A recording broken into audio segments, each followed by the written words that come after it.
Union Home Minister Shri Amit Shah ji and the External Affairs Minister Dr. S. Jaishankar ji. I would also like to extend a warm welcome to each one of you, ladies and gentlemen, to this August gathering. Today's event, the book release of Modi at 20, Dreams Meet Delivery, is a matter of immense pride and honor for us at Bluecraft Digital Foundation.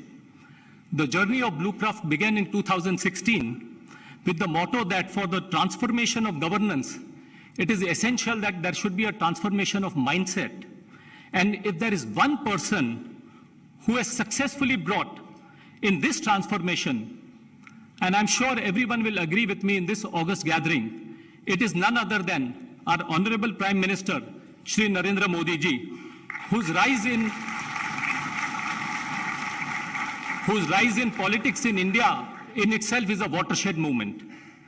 As Shri Modi ji completes 20 remarkable years as the head of the government, initially as the Chief Minister of Gujarat and presently as the Prime Minister of India, we at Bluecraft have attempted to showcase a perspective on Prime Minister's unique and revolutionary manner of governance through the compilation of this book.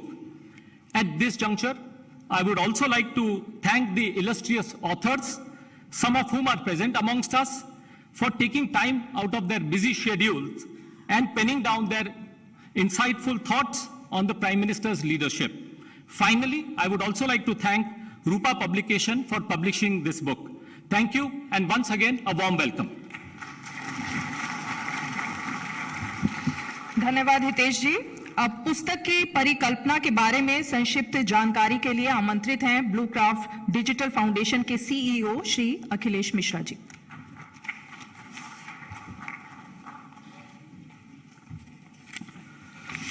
The Honorable Vice President of India, distinguished authors of the various chapters in the book, including two very eminent people present on the stage, other dignitaries and members of the audience. Modi at 20. Now, why is this relevant?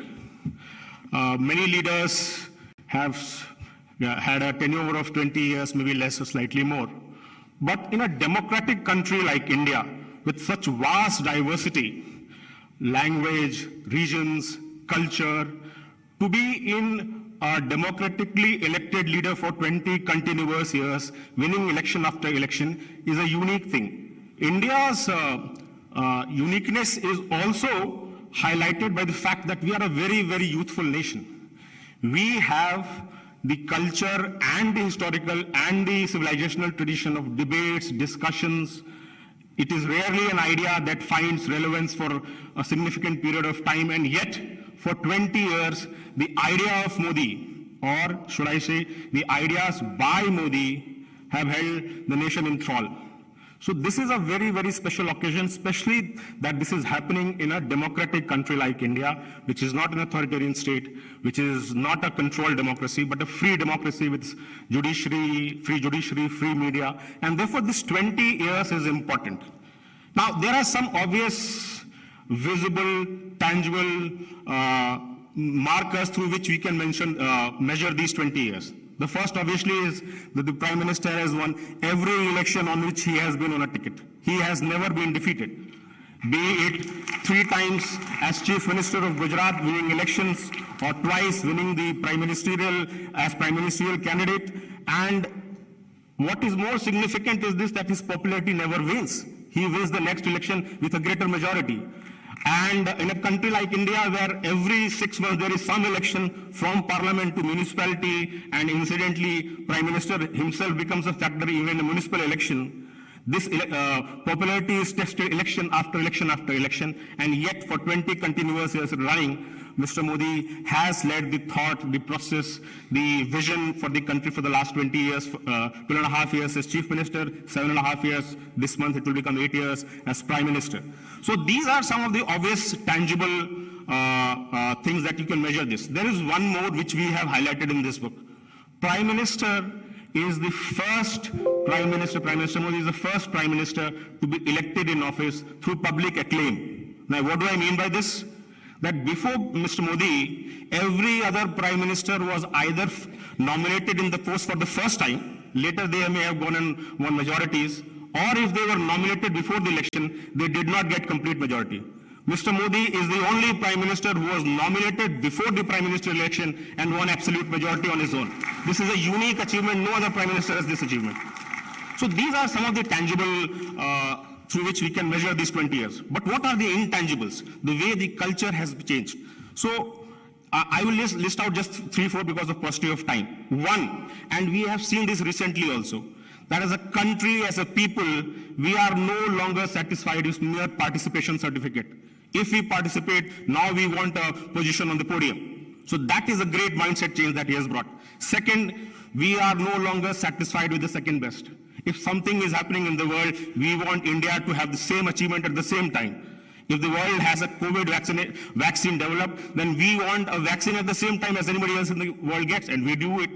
Third mindset change that he has been able to brought, and which one of our authors has written in this book, is the mindset change of we are now undaunted by any challenge whatsoever.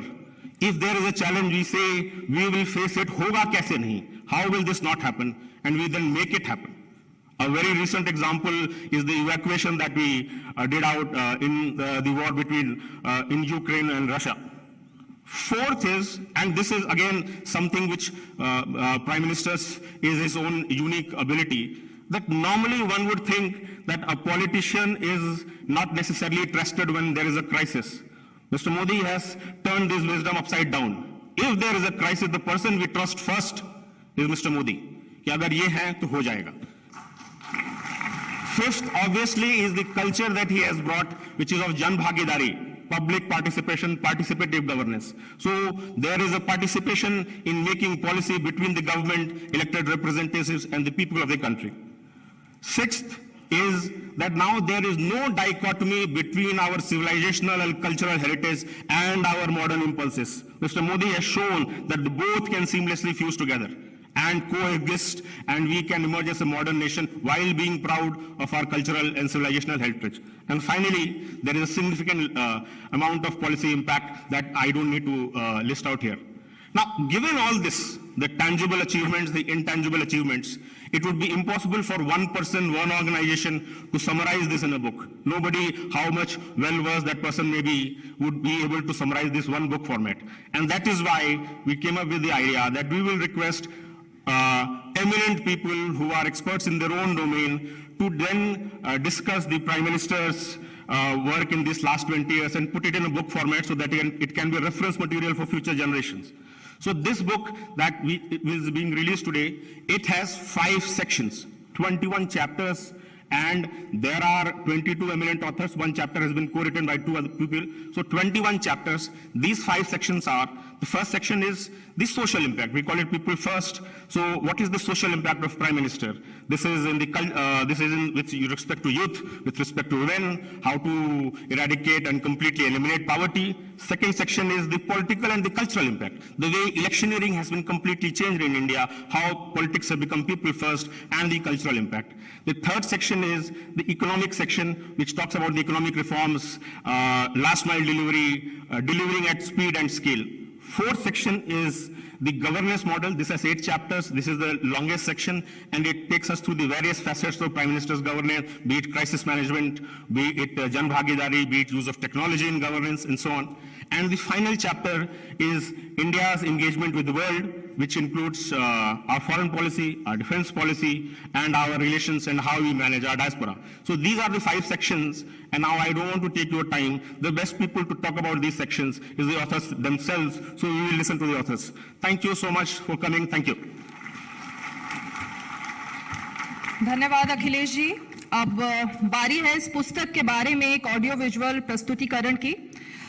इस प्रस्तुतिकरण के माध्यम से हम सुनते हैं उन महानुभावों के कुछ विचार जिन्होंने इस पुस्तक में माननीय प्रधानमंत्री जी के व्यक्तित्व और उनके कार्यों से संबंधित अपने अनुभव को कलमबद्ध किया है।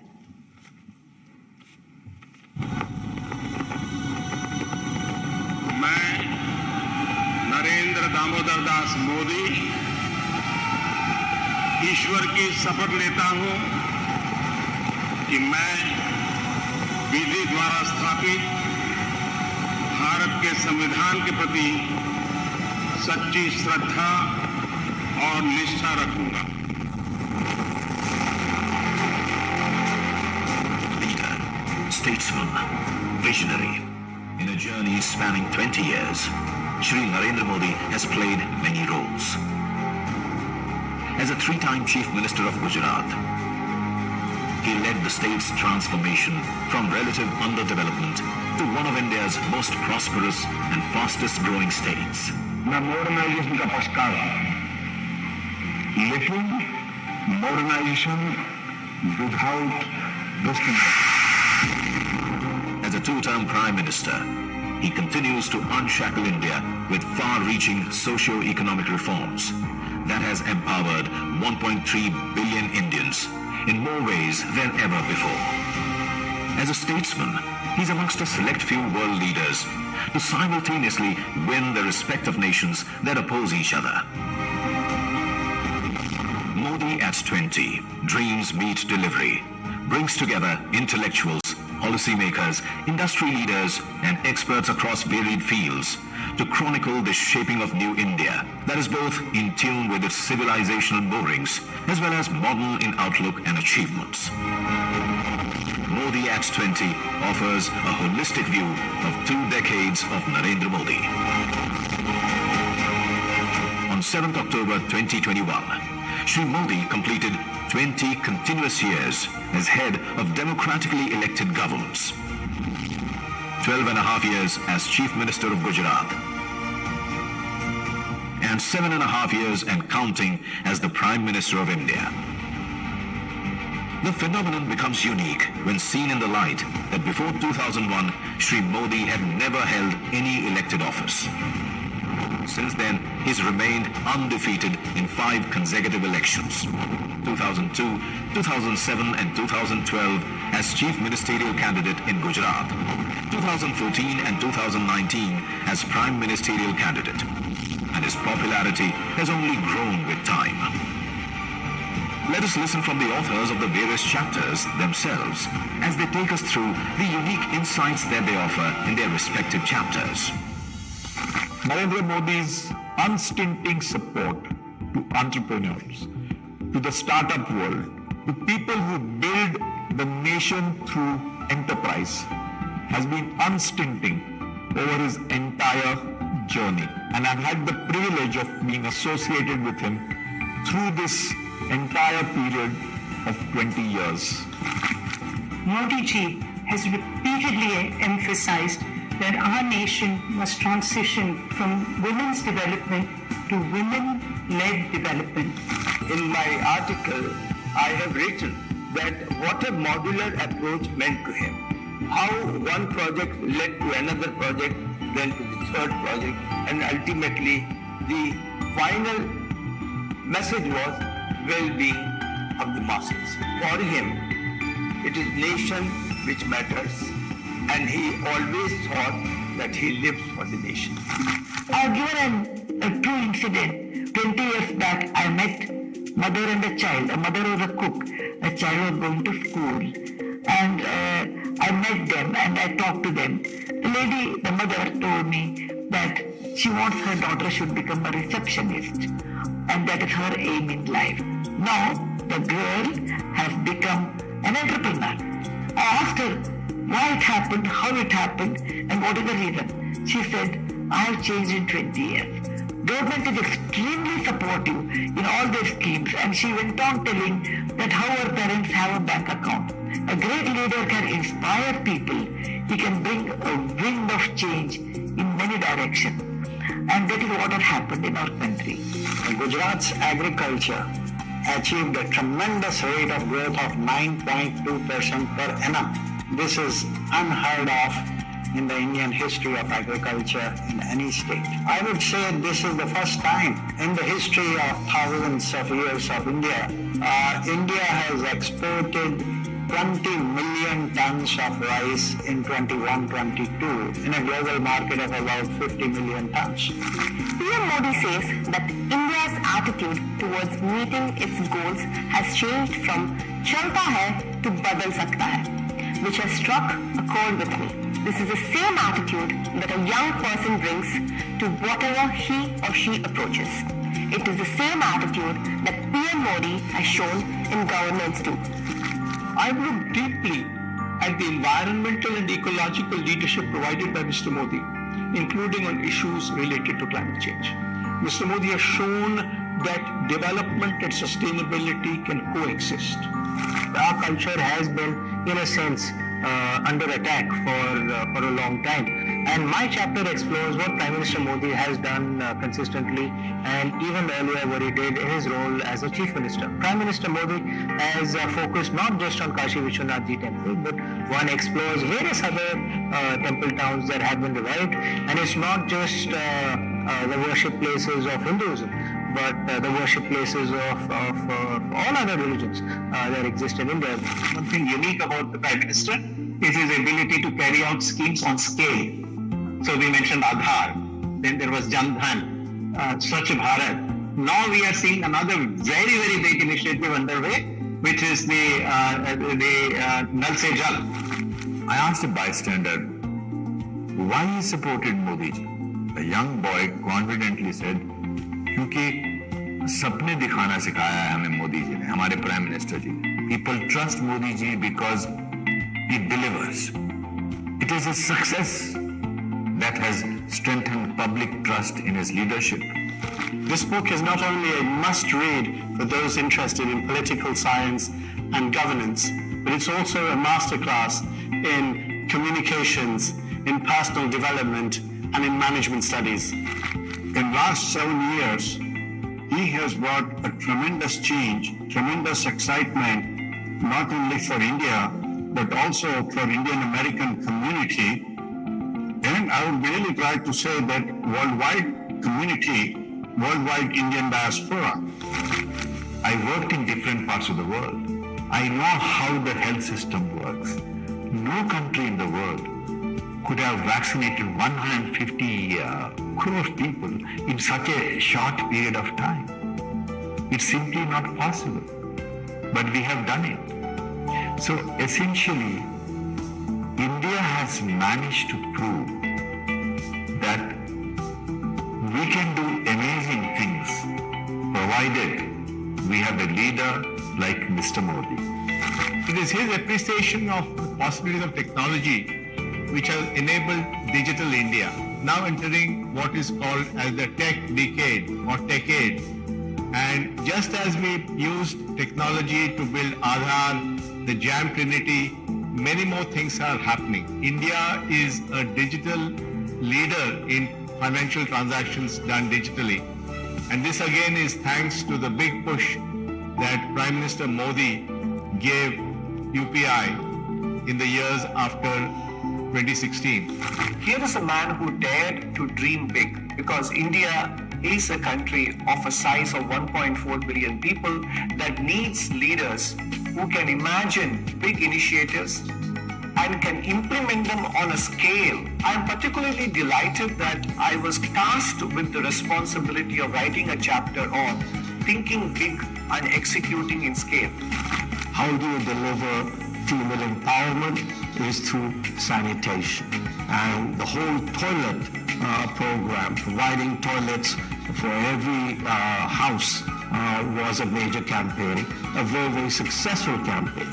As economists, we generally keep our focus on a few macro indicators. But if you look at the real economy of India, bringing down open defecation or giving access to over 100 million toilets within the first 4 or 5 years of governance, I think has been one of the biggest achievements of Prime Minister Modi. I tried to decode how and why Modi is winning elections continuously for 20 years with 3 assembly and 2 general elections with full majority. In fact, he never sat on opposition benches. Over the years of my election history suggests winning elections means winning the heart of the people, and it cannot be fake. Let's try to understand the Modi magic, the art and the science behind it. With prosperity and safety, with opportunity and support, with one and all for development. Shri Narendra Modi's 20 years in public office have been nothing less than an epoch-making tenure. With each passing day, his commitment to uplift the people of India across caste, creed, sect and religion only strengthens and continues to be the beacon that guides 1.3 billion Indians to greater heights. Modi at 20. Dreams meets delivery. Is an important chronicle of our times. It is now available in all retail outlets and all online platforms. This book is now yours to ignite debates and discussions. Happy reading. धन्यवाद। और अब मैं उद्बोधन के लिए भारत के माननीय विदेश मंत्री श्री एस जयशंकर जी से अनुरोध करती हूं कि वो आएं और अपने विचार साझा करें।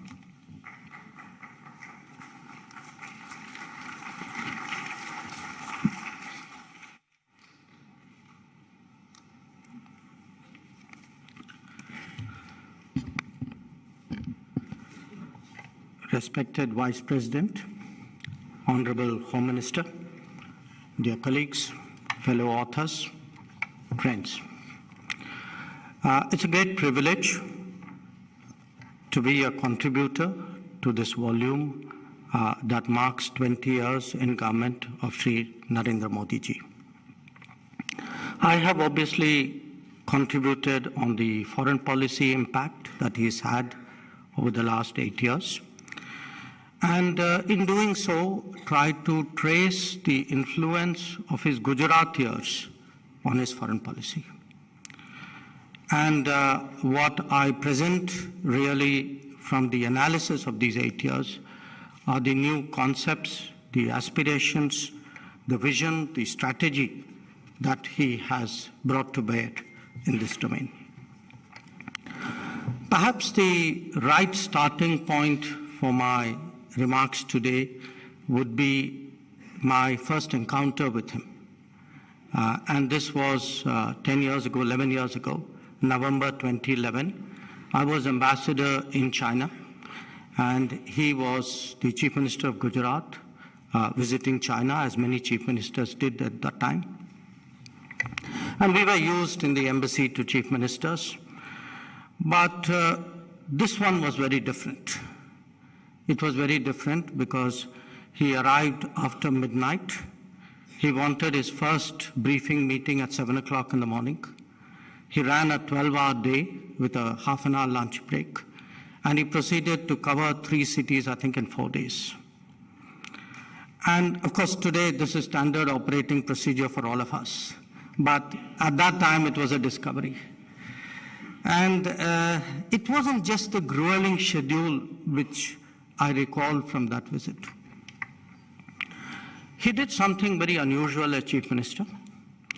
He asked me to brief him on our security posture vis-a-vis China. At that time, we were having problems. Some of you may recall stapled visas, border map projections, and the terrorism. And the point he made was, I may be Chief Minister of Gujarat, but I'm a citizen of India.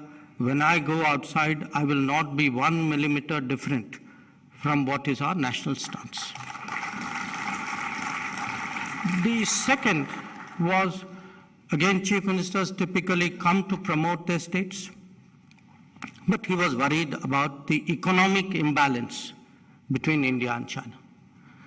And the third recollection I have, 11 years ago, we had some Indian citizens, they happened to be jewelers from Gujarat, who were in prison in China at that time. And he was very concerned about getting them released.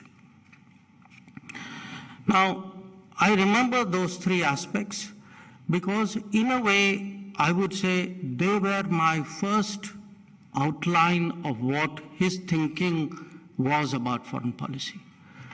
And today, when I look at what is the difference that he has made, he has really led a foreign policy which is much more security focused. He has practiced a diplomacy which is more development focused. He has created people-centric policies in foreign policy.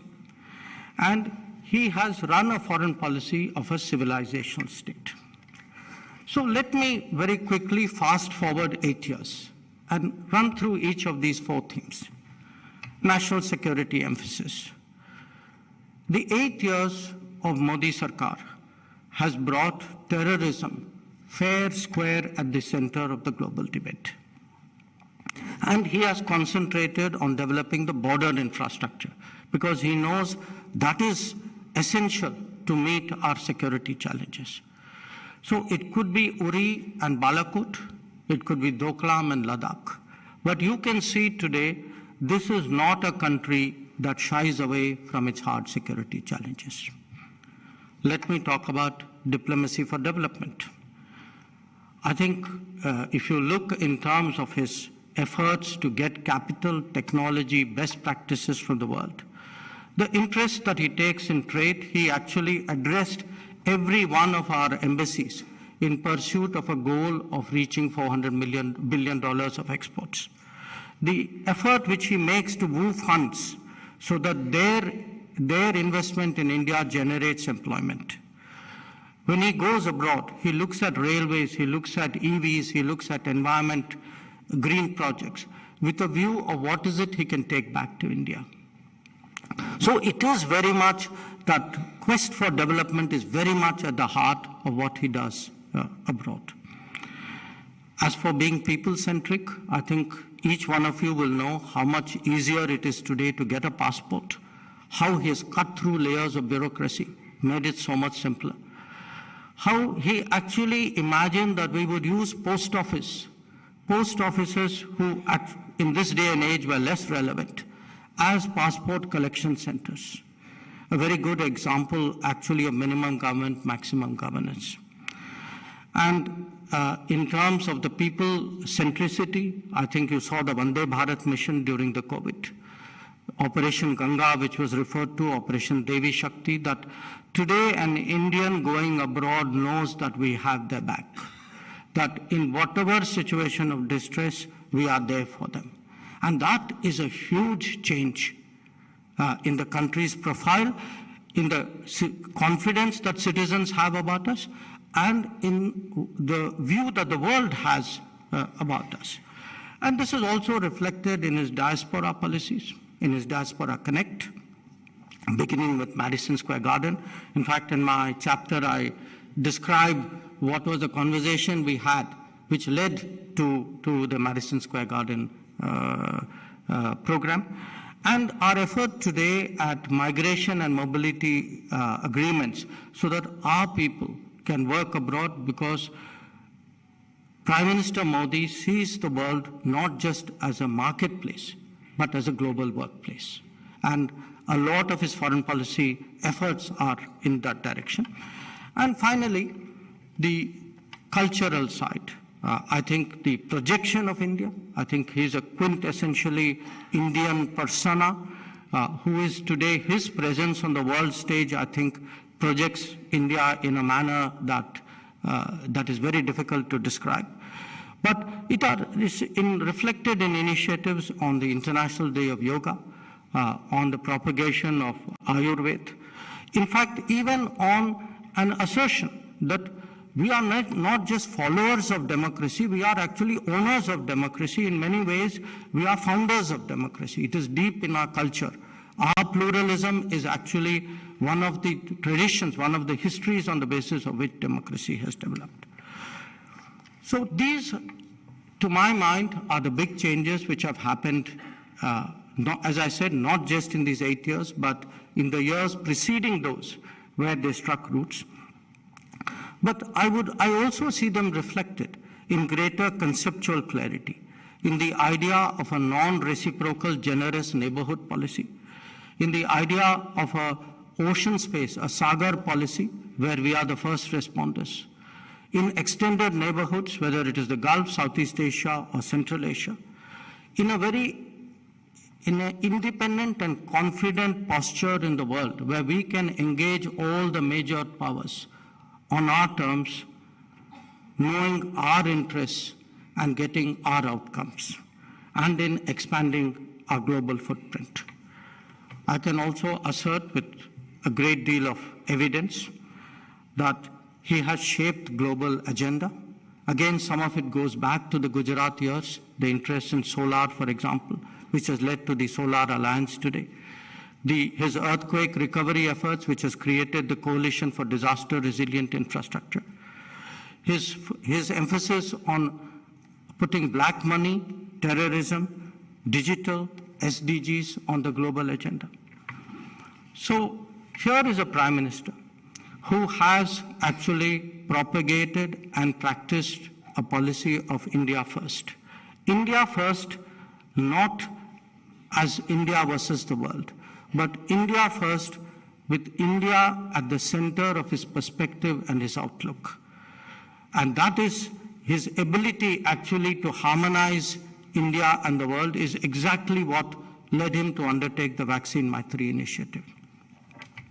So to sum up, the chapter that I have in the book actually lays out what I would say is the paradox of Narendra Modi.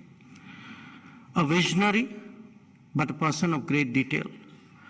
A culturally steeped person, very deep in our heritage, but a great modernizer.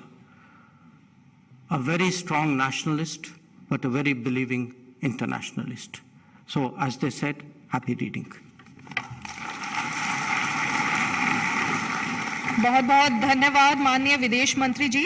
और अब मैं भारत के गृह और सहकारिता मंत्री माननीय श्री अमित शाह जी से हमें संबोधित करने का अनुरोध करती हूं।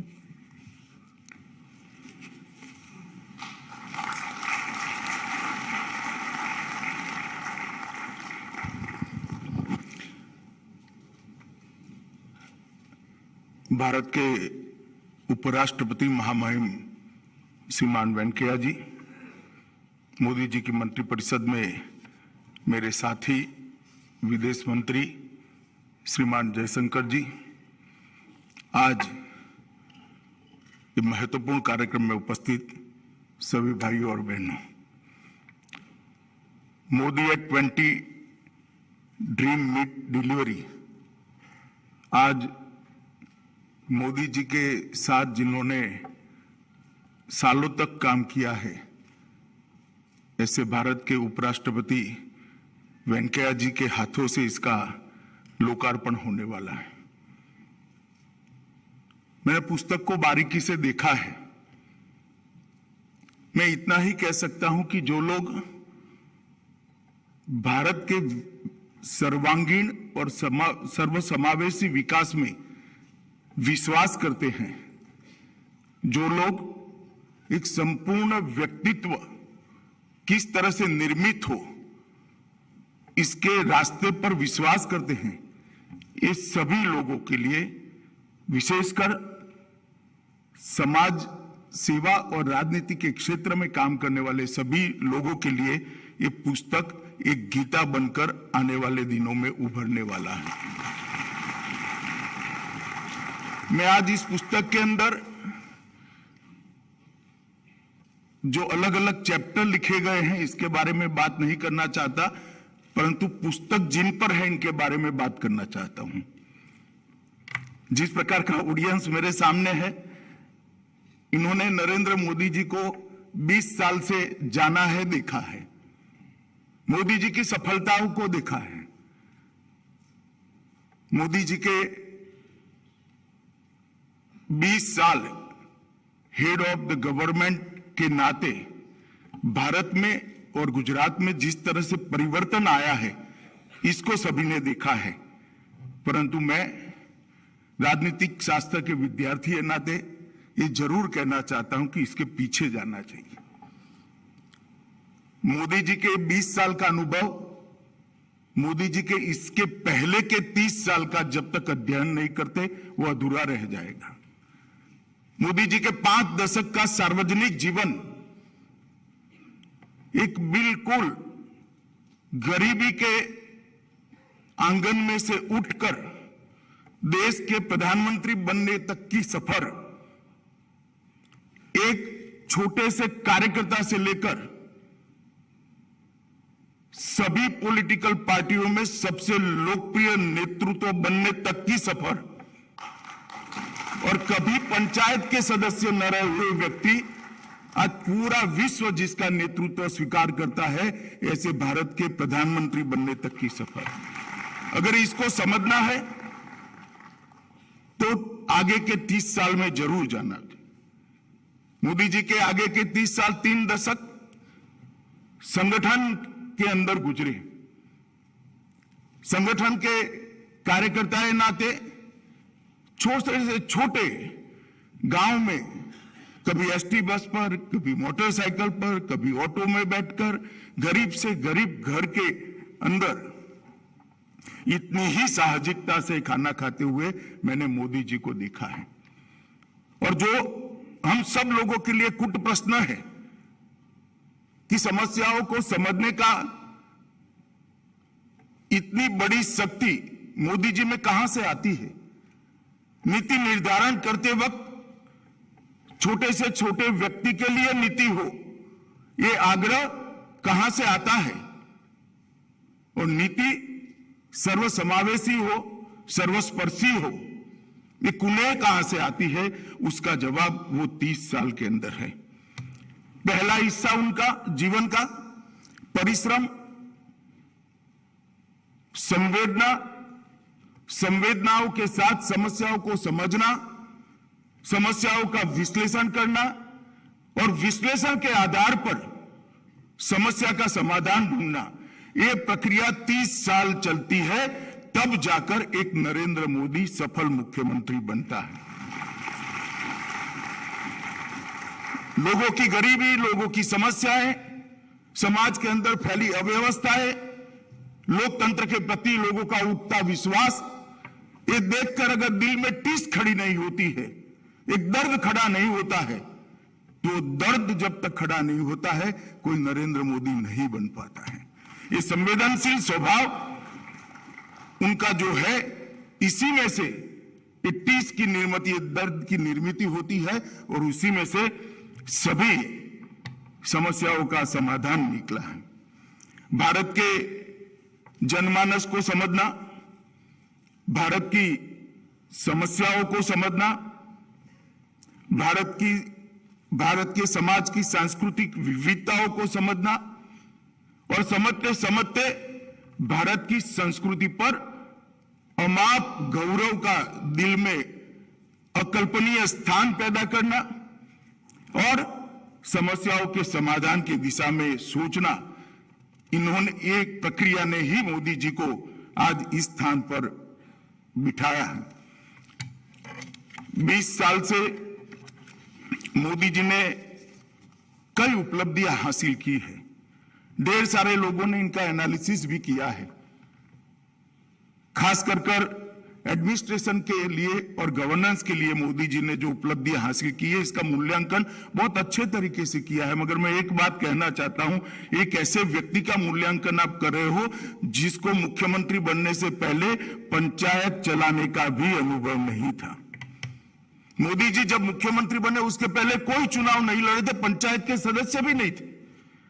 और ऐसे व्यक्ति को अचानक भूकंप से पीड़ित एक राज्य का मुख्यमंत्री बना दिया जाता है और उस वक्त बार बार चुनकर आना और इतना यशस्वी तरीके से गवर्नेंस करना, ये बहुत बड़ी अपने आप में उपलब्धि। में ये बात इसलिए कहता हूं कि मूल्यांकन के पैरामीटर्स तय होने चाहिए। गुजरात के अंदर सर्वसमावेशी और सर्वस्पर्शीय विकास हुआ, वो मोदी जी का व्यक्तित्व का परिचय कराता है। गरीबी से गुजरे हुए बचपन के कारण गरीब आदमी की कठिनाइयों और उसकी दिक्कतों से मोदी जी भली भांति परिचित थे।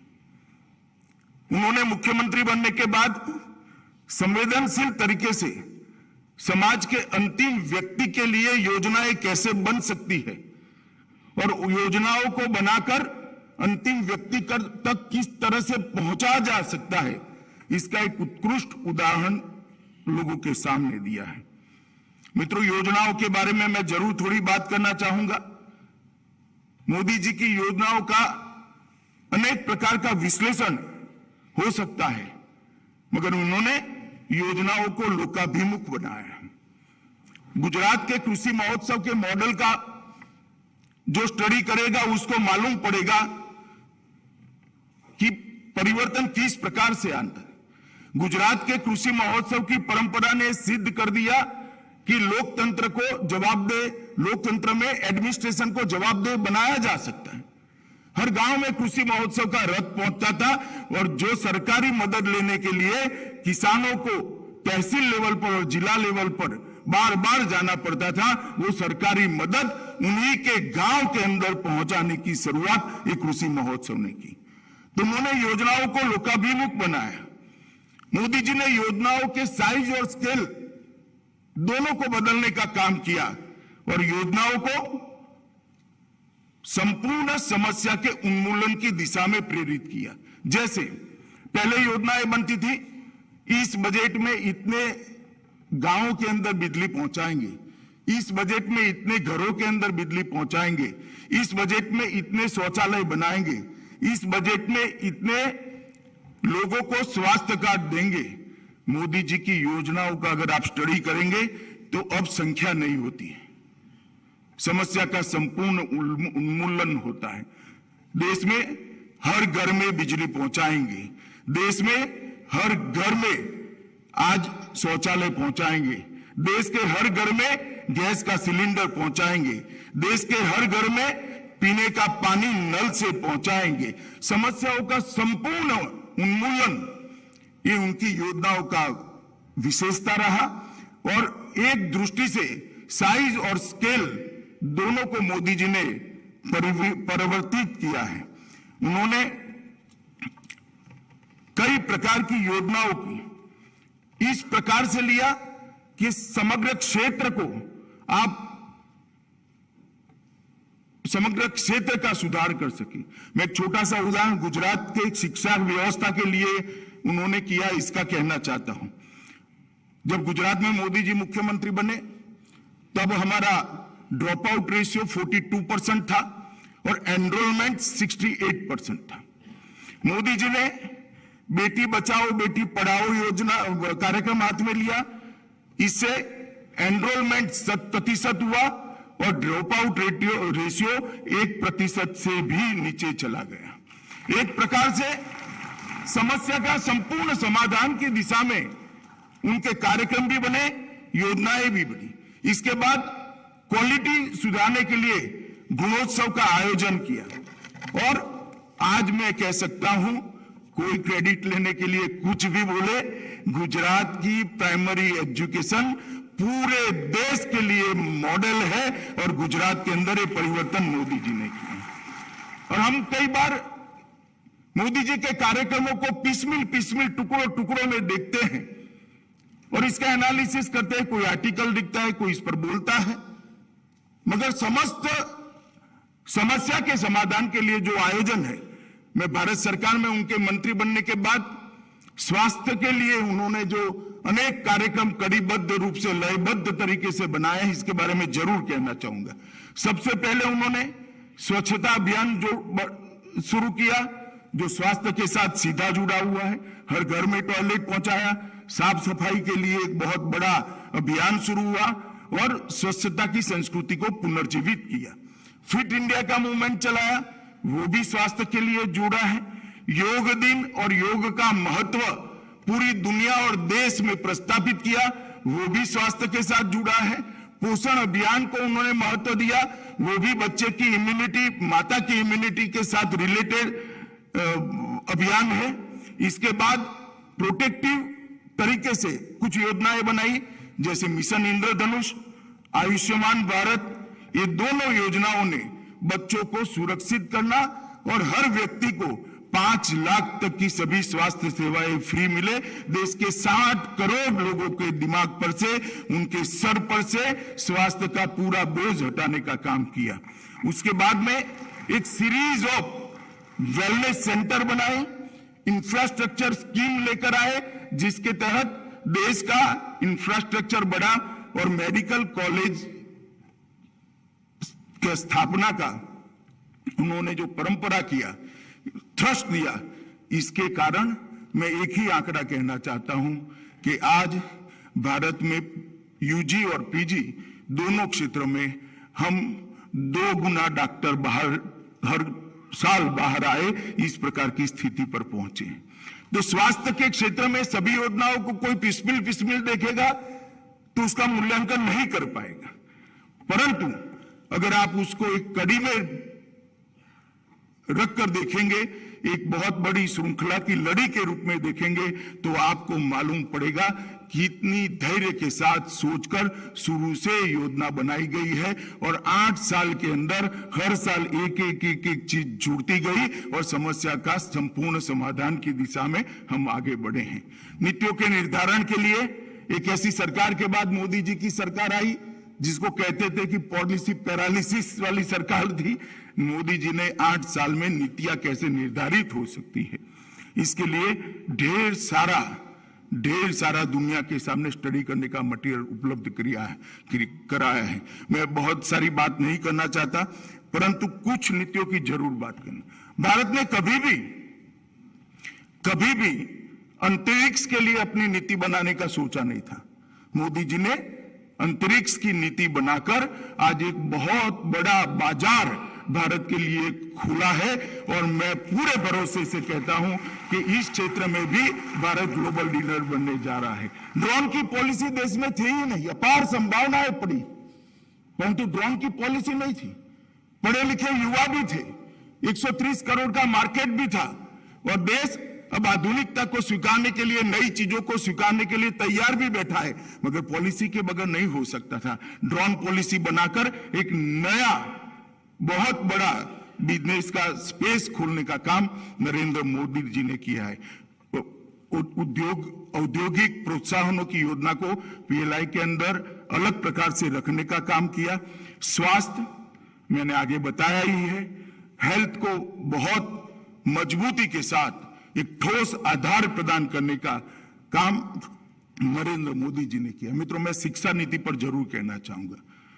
नेशनल एजुकेशन पॉलिसी, मैं बहुत आशान्वित हूं इस पॉलिसी से। मैंने बहुत बारीकी से इसका अध्ययन किया है।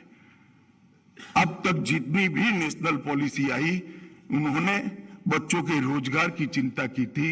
ये नेशनल एजुकेशन पॉलिसी ने बच्चों की क्षमता को बढ़ाने के लिए थ्रस्ट दिया है।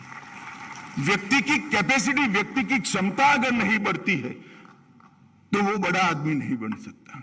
इन नेशनल एजुकेशन पॉलिसी को आप बारीकी से देखोगे तो हर बच्चे की क्षमताओं को, अनंत संभावनाएं जो ईश्वर ने हमारे अंदर भरी पड़ी है, उसको 100% बाहर लाने का एक प्लेटफॉर्म देने का काम नेशनल एजुकेशन पॉलिसी ने किया है।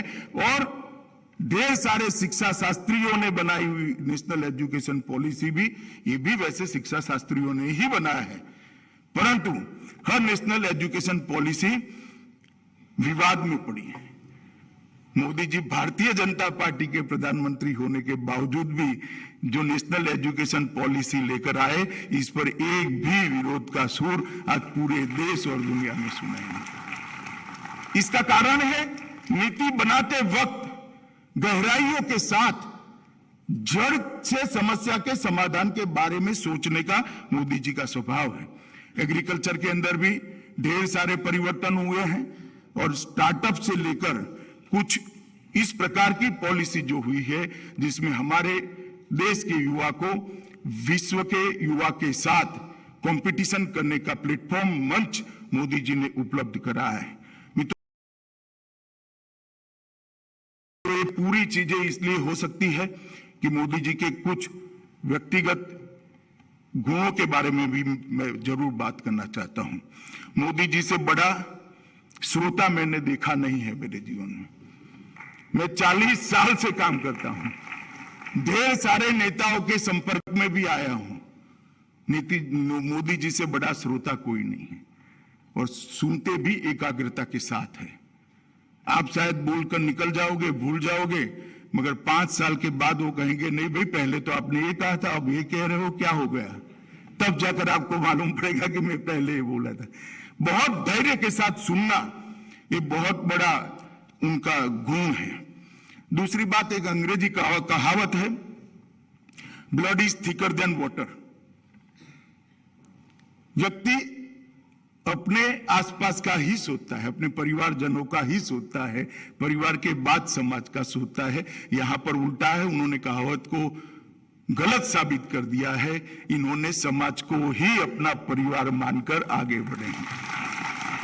देश की राजनीति में ऐसा नेता दूरबीन लेकर भी ढूंढ नहीं पाते जिसके परिवार को कोई जानता ही ना हो, परिवार के किसी व्यक्ति का नाम कहीं पर किसी ने सुना न हो।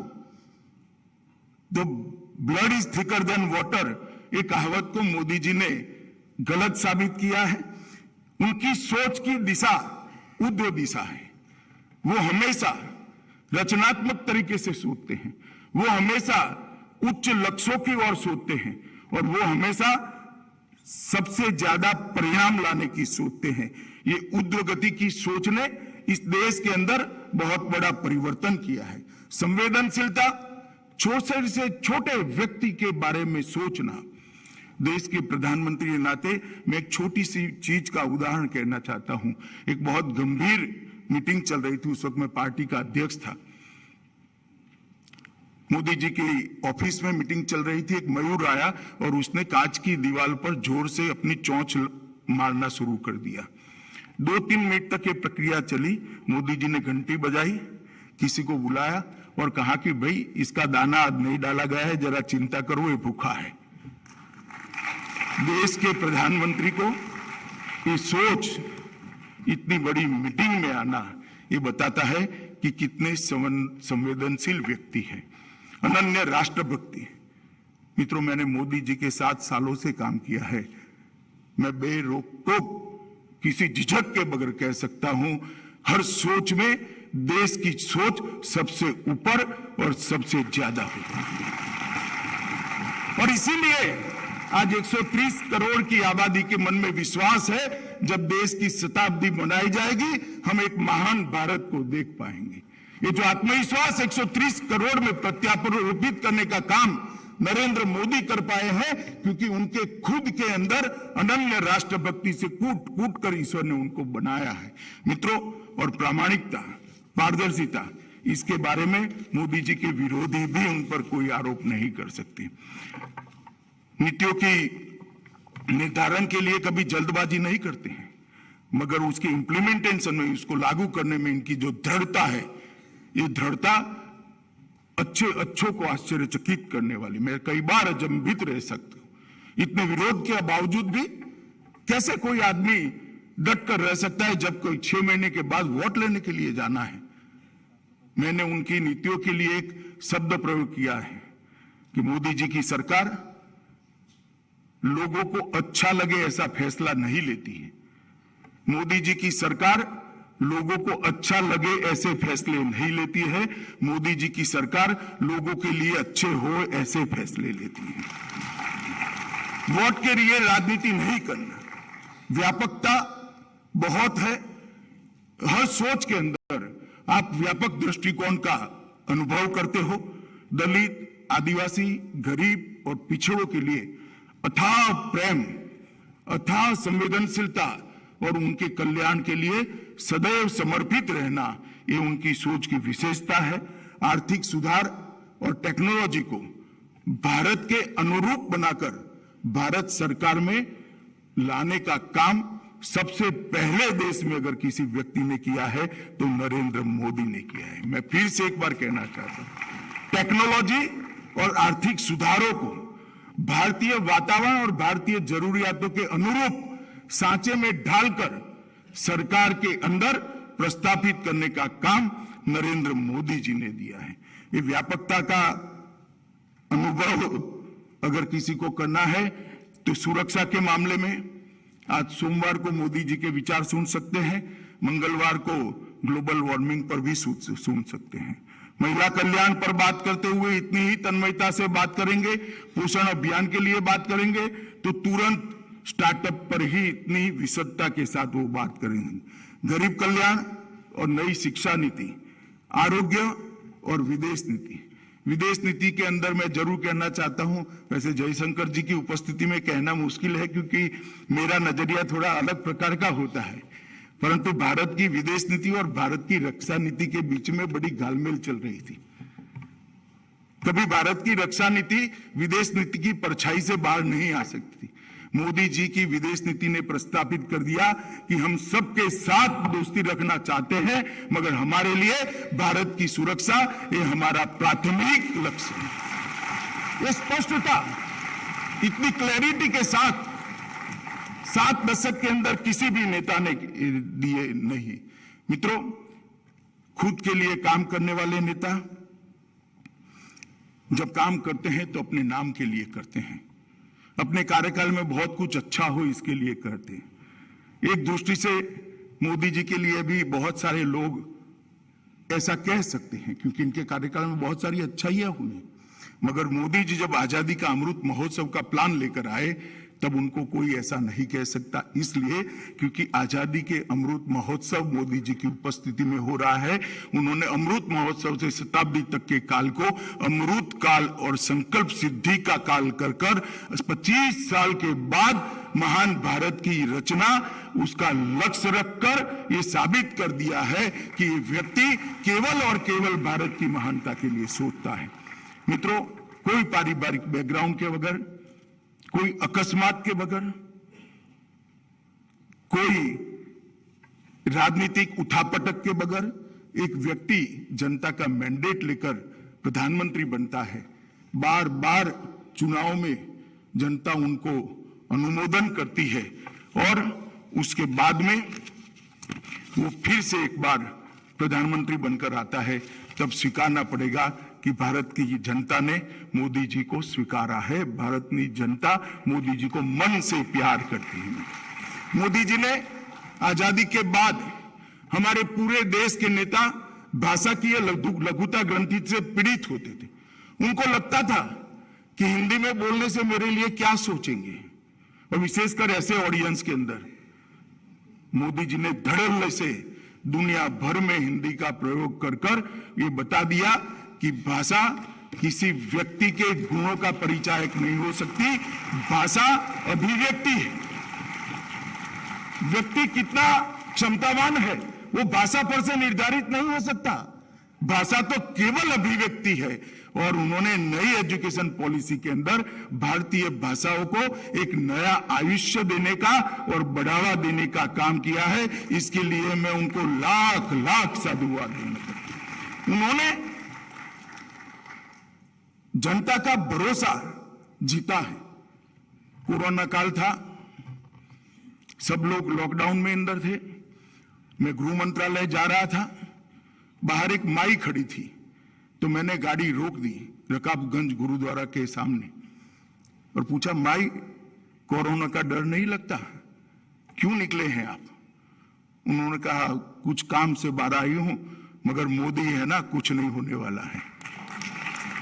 और मित्रों, शास्त्री जी के बाद मैंने पहली बार देखा कि कोई व्यक्ति कोई भी सरकारी आदेश के बगैर ये कह दे कि हम 24 घंटा बाहर नहीं निकलेंगे, हम आज दिया जलाएंगे, हम आज घंटी बजाएंगे, हम हमारे कोरोना वॉरियर का स्वागत करेंगे, और पूरा देश एक नेता के कहने पर अपने आप को घर में बंद कर ले, ऐसी स्वीकृति शायद ही किसी नेता के भाग्य में है।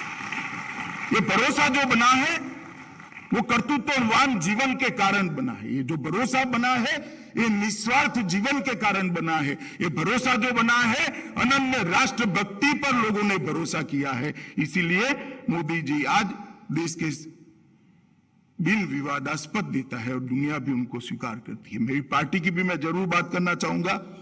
पार्टी के अंदर कई प्रकार के नेता होते हैं, हर पार्टी में होते हैं, मगर संगठन और सरकार दोनों में यशस्वी तरीके से काम करने वाले एकमात्र नेता श्री नरेंद्र मोदी हैं, जिन्होंने संगठन को भी ऊंचाइयों तक ले गए। जब महासचिव थे तब संगठन पर्व हमारे पार्टी के चुनावों को संगठन पर्व नाम दिया, सदस्यता अभियान चलाया, सदस्यता पहली बार डॉक्यूमेंटेशन गुजरात में करने का काम किया, उसको बूथ वाइज करने का काम किया और एक अभेद शक्ति, अजय शक्ति संगठन की उन्होंने बनाने का काम किया। उनके नेतृत्व में पार्टी दुनिया की सबसे बड़ी पार्टी बनी, सबसे ज्यादा राज्यों में काम करने वाली पार्टी बनी और कई प्रकार के मिथक जो भारतीय जनता पार्टी के लिए चलाते थे कि हिंदी भाषियों की पार्टी है, हम गुजरात से लेकर नॉर्थ ईस्ट तक, आसाम से लेकर मणिपुर तक कई राज्यों में जब सरकार बनाए ये मिथक टूट गया। वो कहते थे अर्बन पार्टी थे, गांवों के अंदर भी अप्रत्याशित एक के बाद एक विजय जब मिलना शुरू हुए, ये मिथक को भी हमने तोड़ दिया। ये कहते थे कि किसानों की पार्टी नहीं है, ढेर सारे कोऑपरेटिव्स और स्थानीय इकाइयों के चुनाव में जब किसानों ने भारतीय जनता पार्टी को चुनकर भेजा, तब ये सिद्ध हो गया कि भारतीय जनता पार्टी पूर्व, पश्चिम, उत्तर, दक्षिण और हर समाज के वर्ग की पार्टी है। वो भी मोदी जी की नेतृत्व में ही हुआ है। मोदी जी ने पार्टी को वैश्विक पहचान देने का काम किया है।